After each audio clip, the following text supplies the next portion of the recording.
시청자 여러분 안녕하십니까? 린도알람 한성재입니다. 지금부터 24년 7월 13일 토요일 한성재와 함께하는 인도네시아의 자연이 그리워 방송을 시작하겠습니다. 오늘도 밖으로 나왔는데요. 오늘 날씨가 참 좋습니다. 그런데 인도네시아 뉴스는 토요일답지 않게 뉴스가 참 풍성합니다. 오늘 좀 뉴스는 좀 길어질 것 같아서 걱정인데요. 그냥 넘기긴 좀 그렇고 해서 어제 못다한 뉴스까지 소개해드리고 마치도록 하겠습니다. 오늘 톱 뉴스는요, 족자카르타와 수라카르타, 그 소울로죠. 두 왕국의 그 엔체라고 하는 자바 전통 의식으로 큰 오지독에다가 물을 채우는 그런 엄숙한 광경을 사진으로 보도하고 있습니다. 족자카르타의 반돌 이목이라고 하는 곳인데요. 여기는 마타람 왕국의 왕릉이 있는 곳 중에 하나입니다. 이런 의식은 자바 달력으로 그 1월에 해당하는 수라월, 그때의 매 화요일 아니면은 금요일마다 이렇게 그 물을 채우는 의식을 거행한다고 합니다. 모두 많은 사람들이 그 물을 들고요, 물통을 들고 줄을 서서 있는 모습이 아주 진지해 보입니다. 그러나 좀 아쉬운 것이 있다면 물통을요, 플라스틱 통으로 만든 것이 좀 어울리지 않는다는 생각이 듭니다. 가능하면 그것까지도 예전 모습 그대로 재현을 하면 더 좋지 않았을까 하는 생각이 들고 있습니다. 하지만 특이한 것이 하나 있는데요. 족자카르타와 수라카르타, 그러니까 솔로 왕국이 이렇게 사이가 좋았었는데 네덜란드 식민지 시대를 지나면서 서로 그 앙숙이 되었습니다. 역사적으로 그렇다는 거죠. 물론 네덜란드 총독이 그 양국을 이간질했기 때문에 이런 현상이 났는데요. 솔로에 가서는 족자가 지금 솔로를 칠 거니까 준비를 해야 된다 말하고, 또 족자에 가서는 지금 솔로가 족자를 때려 부시러 올 거다 이렇게 이간질을 함으로써 결국 서로 싸움을 벌이게 됐는데, 끝내는 수라카르타가 그 족자에 져서 쇠퇴하는 길을 걷고 말았죠. 하지만 솔로는 조코위 대통령을 배출했습니다. 그래서 솔로는 급격한 발전을 하게 되었습니다. 그만큼 족자는 그 정치적으로 솔로에 뒤지게 된 거죠. 그렇기 때문에 족자도요, 앞으로 정치적 인물을 개발할 것이 분명합니다. 그렇게 해서 족자도 분발할 것으로 그렇게 예상되고 있습니다. 두고 봐야 하는 일이죠. 자, 그리고 오늘 톱 뉴스는요, 남북칼리만탄의 반자르마신에서 온 소식인데요. 인도네시아 전통 약용식물이라고 하는 끝주봉은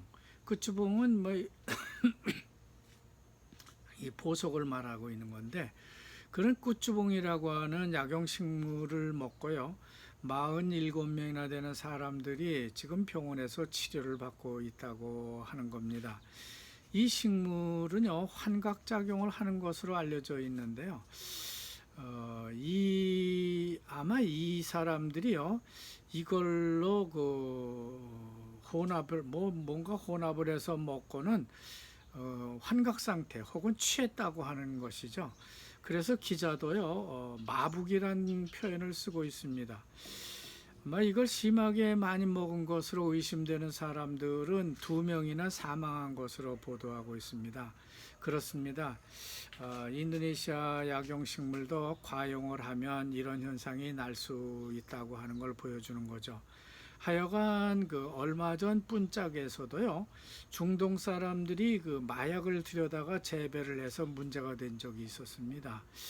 그 후에도요, 칼리만탄에서는 그 마약으로 분류되는 그런 식물을 재배해서 지금도 수출까지 하고 있습니다. 인도네시아는 그게 뭐 마약으로 분류되고 있지 않은데 미국 같은 데서는 마약으로 분류되고 있는 모양입니다. 이런 류의 나무를 혹은 그런 그 식물 내지는 그 자무들을 섭취할 때는요. 언제나 그 간을 생각해야 됩니다. 간은 그런 것을 해독해야 되기 때문에 큰 손상을 입을 수도 있기 때문에 그렇다는 것이죠. 자, 다음 국회가 육해공군에 대한 그 헌법을 개정함으로써 군의 정의를 다시 내리고 군의 활동을 확대하고 있습니다. 인도네시아 군은 국가의 통합과 주권을 보호한다고 되어 있는데 주요 임무는 역시 주권 보호가 아니겠습니까? 그 외에도 판차실라와 1945년 기초헌법에 명시한 인도네시아의 영토를 수호하면서 외부의 침입과 방해로부터 보호한다고 이렇게 명시되어 있습니다. 그렇지만 군인들은 그 정당원으로서의 활동과 실질적 정치행위 사업 그리고 비즈니스 지방선거나 일방선거에 참여할 수 없도록 규정되어 있었던 것을 이번에 개정을 한 겁니다. 즉 현역 군인으로 채울 수 있는 정부의 부처라든지 기관을 더 확대했을 뿐만 아니라 군인들의 그 비즈니스 활동도 금지하지 않고 오히려 개방을 했다고 하는 겁니다.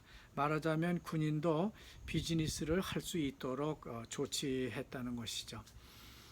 자, 다음 경제 및 비즈니스 뉴스입니다. 먼저 중국산 전기차가 인도네시아로 밀려 들어오고 있다는 기사입니다. 이미 사진으로 보도를 하고 있는데요. 단중프리옥 자동차 야드에 이미 11,900대의 중국산 전기차가 수입되어서 통관을 기다리고 있다고 합니다. 이것은 작년 동기보다 약 130% 증가한 것이라고 하는데 작년에는 5,000대에 불과했다고 합니다. 근데 올해는 12,000대 정도로 올라갔으니까 상당히 늘어난 것이죠. 현대자동차 판매 참 그 아이오닉스에 만족할 것이 아니라 좀 더 분발해야 될 것 같습니다. 그리고 람풍 바랏의 커피 주산지인데요. 람풍 바랏의 한 농촌 아주머니가요. 빨갛게 익은 커피를 수확하는 사진이 아주 선명하게 전해지고 있습니다. 요즘 전 세계는 기후변화 때문에 커피 생산이 상당히 많이 줄어들고 있다고 합니다.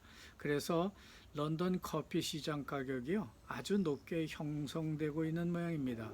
이런 현상을 보고 조코이 대통령은 커피의 생산성을 늘리라 이렇게 주문을 하고 있다고. 아유 모기가 있네요.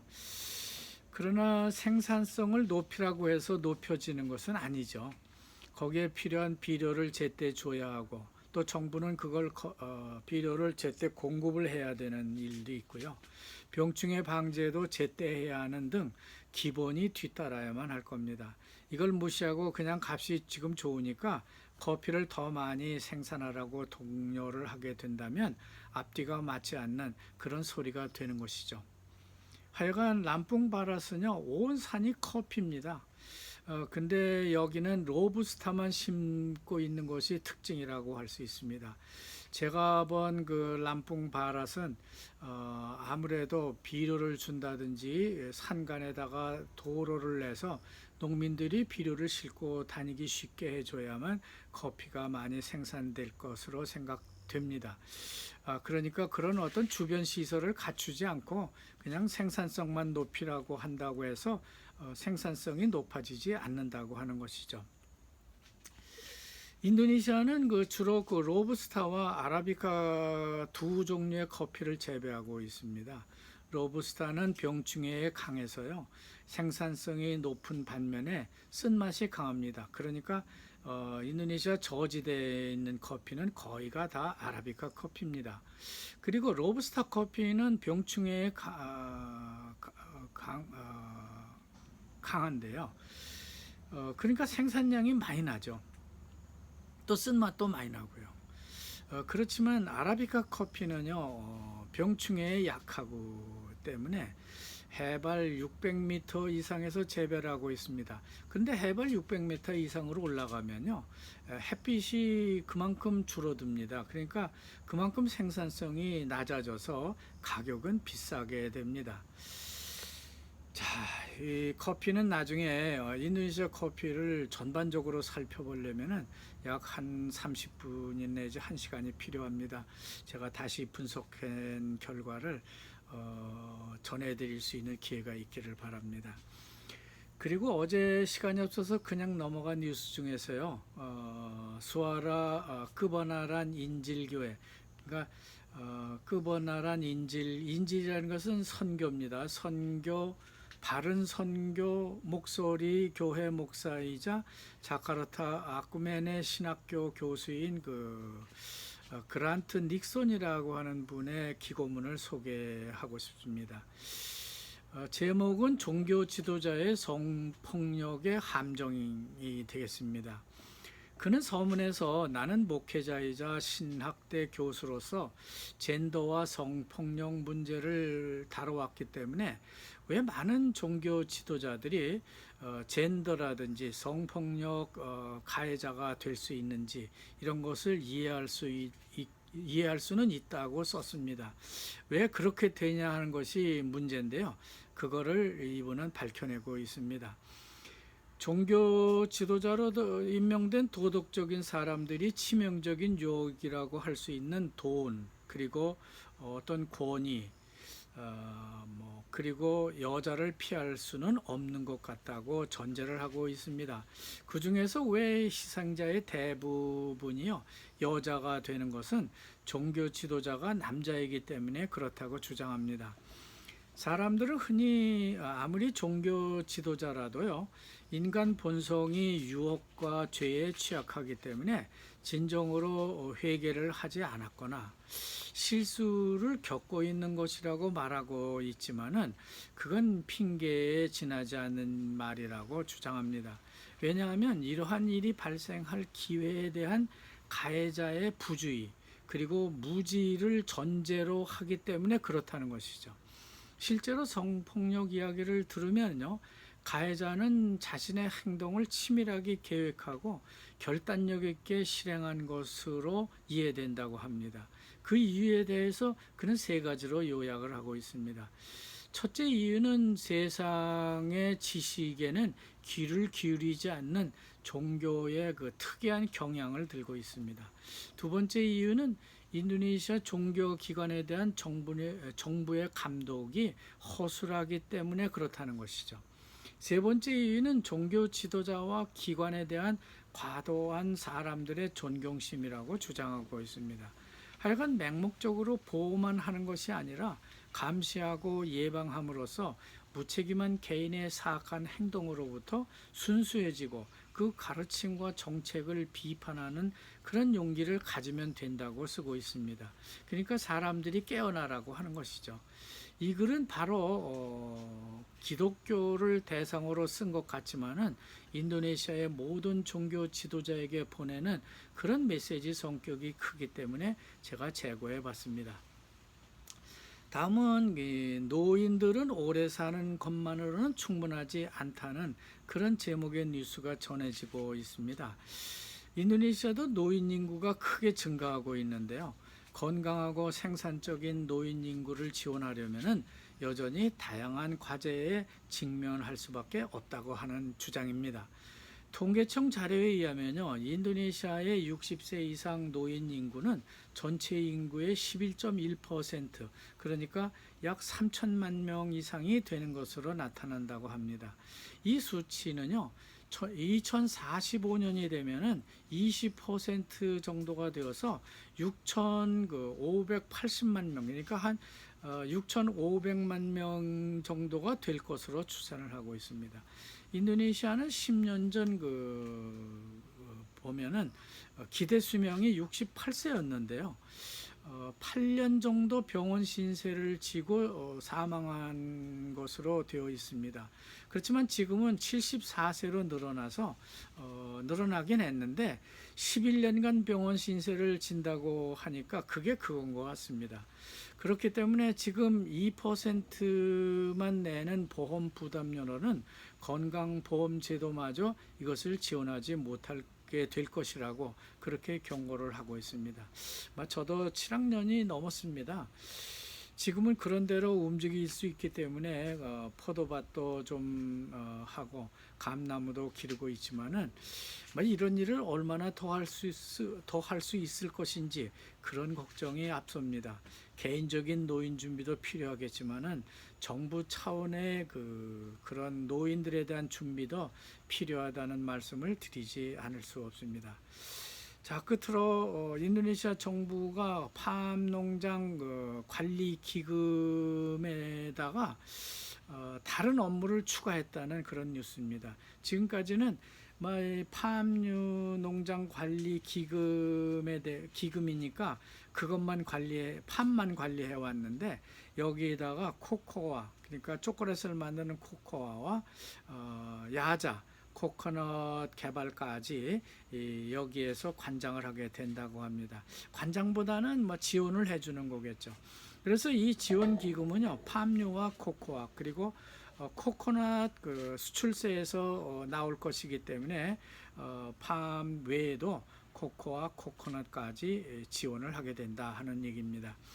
인도네시아 팜유 생산 목표는요, 2045년에 7,800만 톤이 된다고 합니다. 근데 작년 국내 소비량을 보면은 2,328만 ton이라고 해요.